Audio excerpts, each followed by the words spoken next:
Hi everyone, my name is Fisher. I'm a paramedic with Victoria Fire Department, and today we are going to be discussing different tactics for the dispatching systems to have safer responses. Why EMS needs an evidence-based triage system. You've all heard that the tones drop for something like toe pain that's been going on for the last 3 days.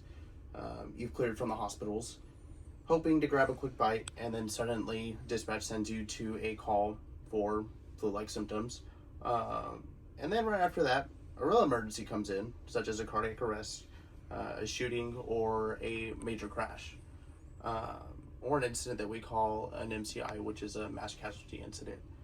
But half of the country's units are tied up on minor calls as listed. We're not short on dedication, but we're short on smart systems. It's time for every dispatch center to use evidence-based triage systems to send the right help at the right time.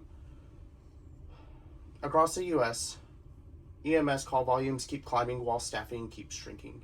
According to the National Emergency Number Association, more than 240 million 911 calls are made each year. But there's a problem. A growing percentage of those calls are not real emergencies. Ambulances are running lights and sirens through traffic for sore throats, for tummy aches, for stubbed toes, for a nail that's been stuck in a shoe that is not even touching the foot, it's just stuck in the shoe and they want to go to the hospital. That is a call based off of personal experience. Not only does it waste fuel, but it increases the likelihood of ambulance crashes, and it also increases burnout with medics while real emergencies take longer for help. Traditional dispatching often depends on vague information and outdated systems. A caller says, "My chest hurts," we're sending the full cavalry. You're getting not only an ambulance with at least one medic on board, but you're also getting a fire engine and sometimes even an additional officer, such as an EMS lieutenant that oversees all of the EMS division for that shift. Even if it's been mild pain for the last week. Another caller says, "I fell," and in the system, they send fire, EMS, police, they send absolutely everybody imaginable, even if there's no injury. I have been personally called at 3 o'clock in the morning for a fall with no injury, and in the notes it's telling me that this patient had an extreme fall. The patient fell at the ground level and was sitting up. They sent not only us, they sent 2 engines, they sent our battalion chief, and they also sent our EMS lieutenant. These systems treat every call the same way, but every call is not the same. Research from the Journal of Emergency Dispatch found that up to 35% of 911 calls could be safely handled by non-emergent response, telehealth, or nurse advice lines, such as having a online doctor's appointment, or calling your doctor, or waiting until an urgent care opens up, or just going to the urgent care. Over-response does 3 things. First, it wastes resources.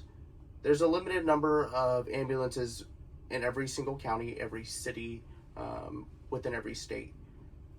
Second, it delays response to critical calls. So if we have something such as what's been very common the last few years, a school shooting, how are we going to respond to that when we're responding to grandma that has toe pain that's been going on for the last 10 years, or a nail that has been stuck in the shoe and not harming the patient?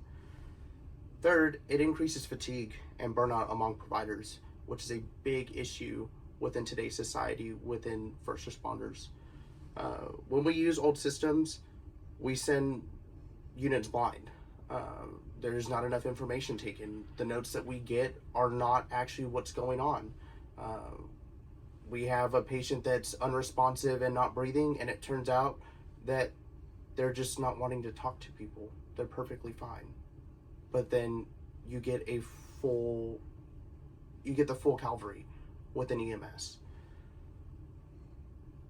Because of this, patients do suffer, and mortality rates increase because of this. There is a better way.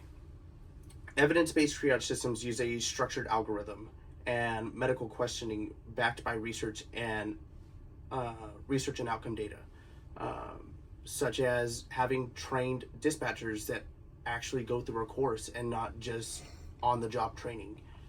This allows them to provide us the essential information to appropriately go to this call and figure out what's going on by the time that we get at the door. This research and outcome data guides dispatchers through a series of questions to identify how severe a situation is, or what level of care is appropriate. Systems like the ProQA Medical Priority Dispatch or the NHS pathways in the United Kingdom already do this successfully. When it's used correctly, these systems cut lights and sirens responses up to 40%, which means that there is a 40% decrease in the amount of possible ambulance wrecks or fire engine wrecks there could be.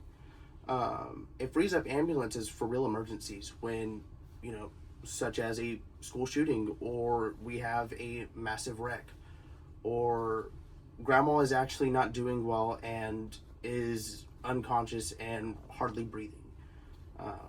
It improves patient safety, and it also improves their satisfaction because we're able to respond accordingly.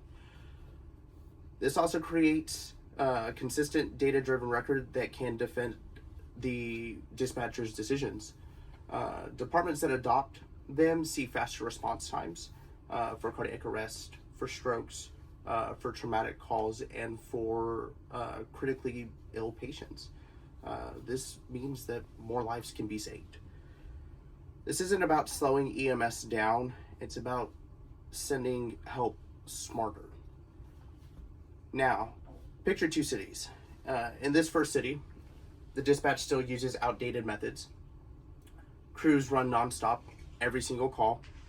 Response times are climbing because we're tired. We're trying to not only restock our truck to make sure that we're up to standards per our state, but we're also trying to make sure we jot down all of our notes for our patient care reports because they are a legal record. Response times are climbing. Medics are burning out because of this. Crashes increase. When a true emergency happens, there's nobody left to respond. In the second city, we have a dispatch center that uses evidence-based triage system.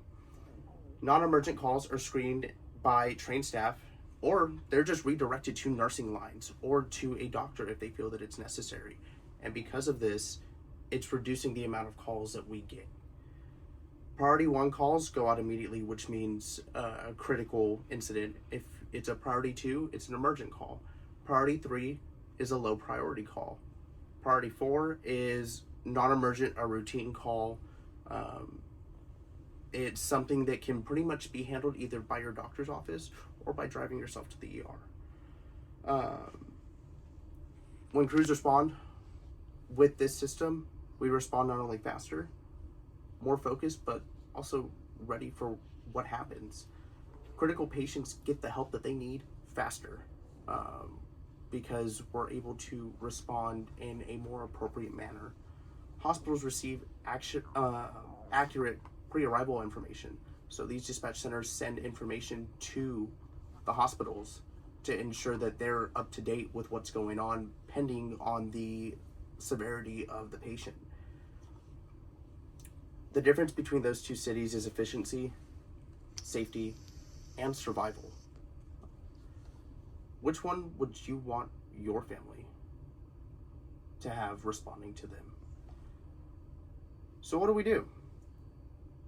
If you're in leadership, you advocate for your agency, or you advocate for your county to adopt this system. If you're in the field, you provide feedback to your communication centers about triage accuracy and call coding. If you're in dispatch, you push for continued education and quality improvement reviews. Every single one of us plays a very big part in smarter dispatching. Every second counts in EMS. Let's make sure that those seconds go to where they matter most. Thank you.